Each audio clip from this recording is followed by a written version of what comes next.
শুভ মহানবমী সকলকে। আমি বাড়ি বসে বসে বেশ পুজো কাটাচ্ছি, তোমরা কেমন কাটাচ্ছ জানিও।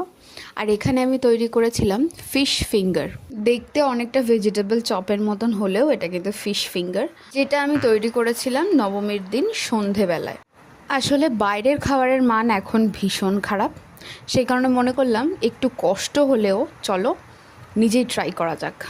এখানে কাতলা মাছের ফিশ ফিঙ্গার তৈরি করেছিলাম আমি, খেতে কিন্তু ভীষণ ভালো হয়েছিল।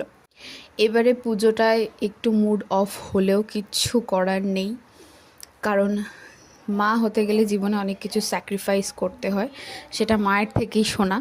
তবে কতটা কি করতে পারবো সেটা আমার জানা নেই। আমি ছোট মুখে বড় কথা বলতেও চাই না, প্রথম থেকে চেষ্টা করছি, এইটাই হচ্ছে বড় কথা। যাকে তো ঠিক কীভাবে বানাচ্ছি দেখে নাও। আর ভিডিওটা যদি লাগে রেসিপির তাহলে অবশ্যই জানিও, আমি শেয়ার করে দেব। অষ্টমীর দিন রাত্রেবেলায় বাবা এনেছিল অনেক রকমের তেলে ভাজা আর কি, fish finger, fish fry, chicken fry. But আমার তো মনে হলো ওটার থেকে আমি বাড়িতে যেটা বানিয়েছি সেটা ঢের ভালো হয়েছে। এত জঘন্য খেতে ছিল, 700 টাকার আনা হয়েছিল, পুরো টাকা নষ্ট হয়েছে। সেই ভিডিওটাও তোমাদের দেখাবো। বাড়িতে তৈরি করা মানে অনেকটা খাটুনি হয়, এই হচ্ছে বড় ব্যাপার।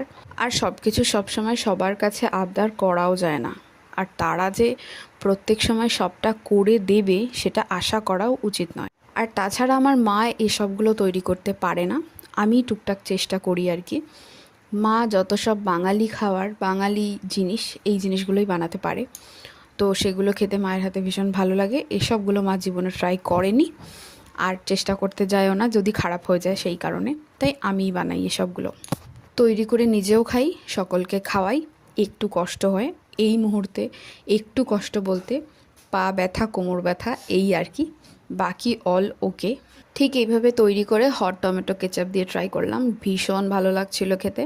মানে জিনিস বানাতে যত না সময় লাগে, খেতে কিন্তু নিমেষের মধ্যে শেষ হয়ে যায়। তো আমি তৈরি করতে প্রায় 40 মিনিট লাগালাম, আর খেতে 5 মিনিট সময় লেগেছে। এই হচ্ছে তফাৎ। তবে হ্যাঁ, এটাই বলবো, পুজোতে বাইরের খাবার একটু অ্যাভয়েড করে ঘরে তৈরি করে খান, বেশ ভালো লাগবে। জানি পুজোতে বাড়িতে কিছু তৈরি করে খেতে একদম ভালো লাগে না, তবে টুকটাক তো ট্রাই করাই যায়, তাই না? ব্যাস, হাতে আছে আর একটা দিন। সবাই খুব ভালো করে পুজো কাটান, আমিও কাটাবো, তবে এই বছর নয়, পরের বছর। সবাই ভালো থাকবেন, সুস্থ থাকবেন। আর ভিডিওটা ভালো লাগলে like, comment, share and subscribe করে দেবেন। আর যদি ফেসবুক থেকে দেখে থাকেন অবশ্যই ফলো করে দেবেন। টাটা।